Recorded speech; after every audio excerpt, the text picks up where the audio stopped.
Comienza el espacio de historia de France 24. Mi nombre es Álvaro Cordero. Sean bienvenidos. ¿Estamos ante la evangelización de la política latinoamericana? Esta es la pregunta que sondea sobre un continente que en los últimos años ha virado hacia opciones de extrema derecha fuertemente apoyadas por congregaciones religiosas evangélicas, cuyas posiciones sociales son ultraconservadoras. En France 24 analizamos cómo el bastión histórico del catolicismo está viviendo una de las mayores y más rápidas conversiones religiosas de la historia y cómo estos votantes evangélicos ponen presidentes.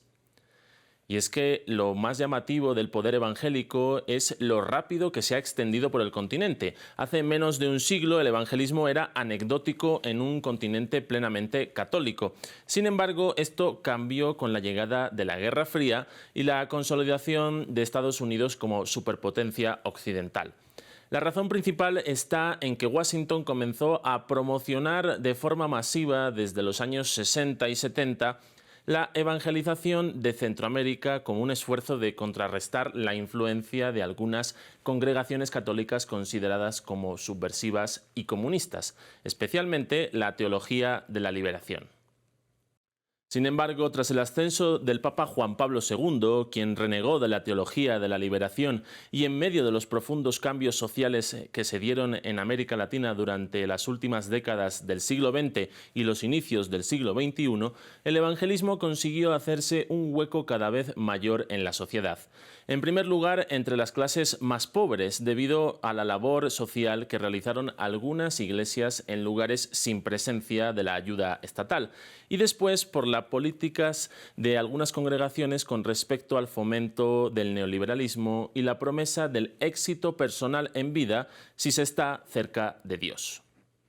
Y aquí está un detalle importante a tener en cuenta. El evangelismo latinoamericano no está ligado al protestantismo clásico, sino a corrientes pentecostales y neopentecostales que utilizan visiones calvinistas acerca del éxito económico, el consumo o el crecimiento material en lo personal, mezcladas con ideas ultraconservadoras en aspectos como el rechazo a la creencia en la evolución, el aborto, la homosexualidad o el papel de la mujer en la familia.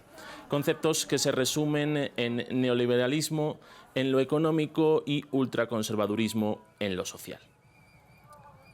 Ideas con las que comulga la derecha estadounidense y que ya han permeado en todas las capas sociales.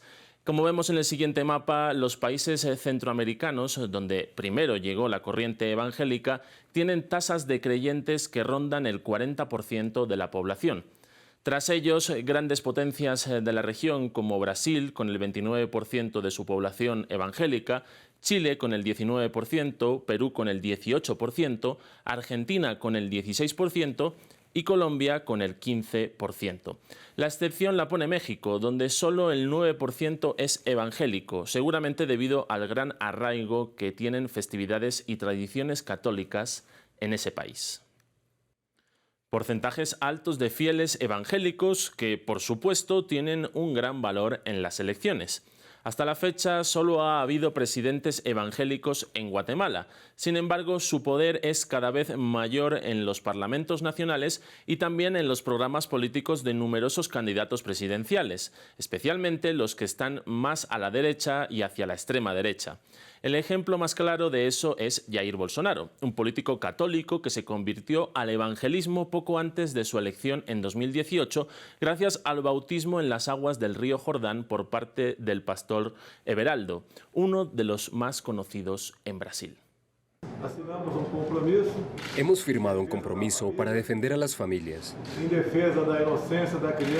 para defender a los niños en las escuelas,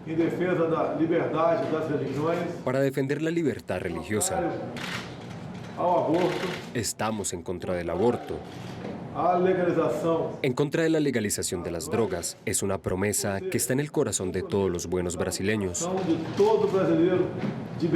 Bolsonaro llegó al poder gracias a pactos con megaiglesias evangélicas, entidades que son capaces de movilizar a decenas de miles de personas y en donde la posición y directriz que ejercen los pastores es clave para dirigir el voto. Este tipo de congregaciones pentecostales y neopentecostales no le huyen a la participación en política, crean sus partidos y eligen a sus candidatos para representar sus intereses. Y como en el caso de muchas iglesias, basan su fe en un culto mesiánico, diferencian en muchos casos a los candidatos como el bien contra el mal. Otro ejemplo más reciente es el nuevo presidente de Colombia, quien con lemas como Patria Milagro o retiros espirituales con claras referencias a Dios atrae al público evangélico. Dentre tantos objetivos da marcha, el objetivo de la marcha es poner el foco en la familia y la vida. También rezamos a Dios por un país mejor. Clamar también pelos. Rezamos por nuestros presidentes y líderes para que Dios realice una gran obra en la vida de nuestro país. Na vida do nosso país.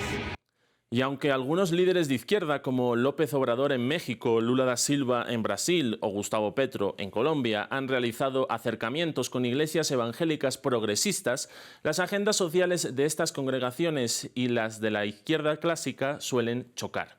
Algo que preocupa al progresismo y que lleva a hacerse la siguiente pregunta. En un electorado donde prima la palabra bíblica y pastoral sobre el desarrollo social e incluso la ley, ¿es compatible el evangelismo político con la democracia? Con esto concluimos y recuerden que si quieren conocer más historias pueden seguir conectados a France 24 y france24.com.